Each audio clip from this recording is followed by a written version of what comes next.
ಏನು ಔಷಧಿಗಳು ಕೊಡಬೇಕು ಇವರು. ಒಂದು ಪೇಷಂಟು ಹೇಳ್ತಾ ಇದ್ರು 4 ತಿಂಗಳಿಂದ ಇಲ್ಲ ಇಲ್ಲ ಇಲ್ಲ ಅಂತ ಬರ್ಕೊಡ್ತಾರೆ. ಒಂದು ಬರ್ಕೊಡ್ತಾರೆ, ಒಂದು ಇಲ್ಲ, ಹೊರಗಿಲ್ಲ. ಆಕ್ಚುಲಿ ಹಂಗೆ ಮಾಡಂಗೆ ಇಲ್ಲ ಇವರು.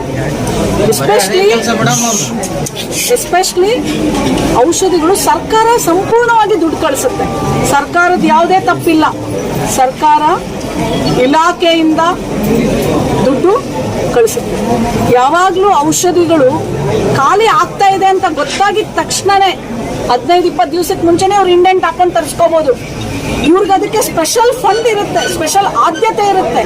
ಅಂದ್ರೆ ಅಕಸ್ಮಾತ್ ಇವ್ರ ದುಡ್ಡು ಆಗೋಯ್ತು, ಹೌದಾ ಇಲ್ಲ? ನಿಮ್ಮ ಜಿಲ್ಲೆಯ ಡಿಸ್ಟ್ರಿಕ್ಟ್ ಹೆಲ್ತ್ ಆಫೀಸರ್ ಅವರು ಅದು ಇಲ್ಲಿ ಮಾಡ್ತಾ ಇಲ್ಲ. ಮೂರನೇದು, ನಾಯಿಗಳು, ಹೆರಿಗೆ ವಾರ್ಡ್ಗಳಿಗೆ ನಾಯಿಗಳು ನುಗ್ಗೋದು. ಮತ್ತೆ ನಮ್ಮ ಸ್ಟಾಫ್ ನರ್ಸು ಮತ್ತೆ ಡಾಕ್ಟರ್ಗಳು ಏನ್ ಕೇಳ್ತಾರಂತಂದ್ರೆ, ಇಲ್ಲೊಂದು ಕೊಲೆ ಬೇರೆ ಆಗಿತ್ತು, ಮತ್ತೆ ಅವ್ರಿಗೆ ಪೊಲೀಸ್ ಚೌಕಿ ಕಂಪಲ್ಸರಿ ಬೇಕಿದೆ, ಯಾಕಂದ್ರೆ ನಮ್ಗೆ ನೈಟ್ ಡ್ಯೂಟಿ ಮಾಡ್ಬೇಕಾದ್ರೆ ತುಂಬಾನೇ ಭಯ ಆಗತ್ತೆ ಅಂತ ಅದು ಒಂದು ಹೇಳಿದ್ರು. ಯಾವ್ಯಾವ ನಾವು ಇವತ್ತು ಲೋಪದೋಷಗಳನ್ನ ನೋಡಿದೀವಿ. ನಾನು ಆಲ್ರೆಡಿ ಇಮ್ಮಿಡಿಯೇಟ್ಲಿ DC ಅವ್ರಿಗೆ ಫೋನ್ ಮಾಡಿ ಮಾತಾಡಿದ್ದೀನಿ ಅಲ್ಲೇನೆ. MRI ಸ್ಕ್ಯಾನಿಂಗ್ ನಮ್ಮ ಇಡೀ ನಮ್ಮ ದಾವಣಗೆರೆ ಜಿಲ್ಲೆಯಲ್ಲಿ MRI ಸ್ಕ್ಯಾನಿಂಗ್ ಇಲ್ಲ. ಅಲ್ಲಿ ಒಬ್ರು ಬಡವರು ಹೇಳ್ತಾ ಇದ್ರು, ಮೇಡಮ್ ನಮ್ಗೆ MRI ಸ್ಕ್ಯಾನಿಂಗ್ ಬೇಕು, ನಾವು ಹೊರಗಡೆಯಿಂದ ಕೊಟ್ಟು ದುಡ್ಡು ಹೊರಗಡೆ ಎಷ್ಟಾಗುತ್ತೆ ಡಾಕ್ಟರ್? 8-9 ಸಾವಿರ, 9-10 ಸಾವಿರಕ್ಕಿಂತ ಕಡಿಮೆ MRI ಮಾಡೋದಿಲ್ಲ.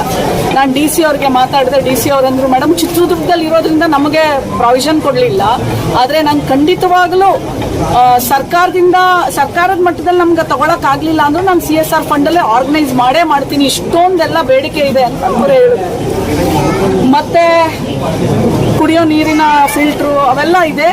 ಮತ್ತೆ ಏನು ಎಲ್ಲ ಸ್ವಾಬ್ ಟೆಸ್ಟು, ಸ್ಟೆರಿಲೈಸೇಷನ್ ಎಲ್ಲದ್ರದ್ದು ರಿಪೋರ್ಟ್ ಕೇಳಿದ್ದೀನಿ. ವಾಟರ್ ಕ್ವಾಲಿಟಿ ಪ್ರತಿಯೊಂದನ್ನು ಕೇಳಿದ್ದೀನಿ ನಾನು.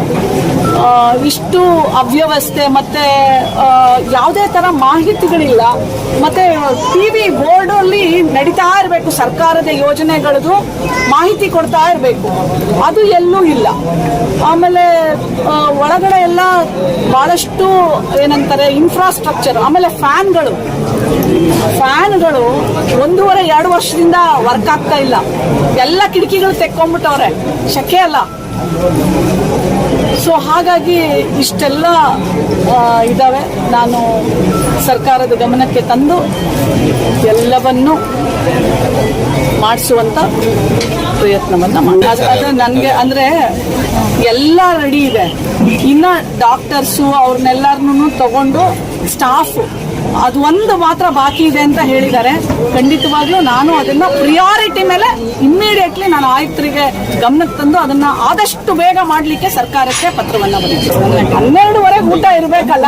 ಸರ್ಕಾರದ ಟೈಮಿಂಗ್ ಪ್ರಕಾರ ಎಷ್ಟೊತ್ತಿಗೆ ಬಾಣಂತಿಯರಿಗೆಲ್ಲ ಊಟಕ್ಕೆ 12ವರೆಗೆ ಹೋಗ್ಬೇಕು.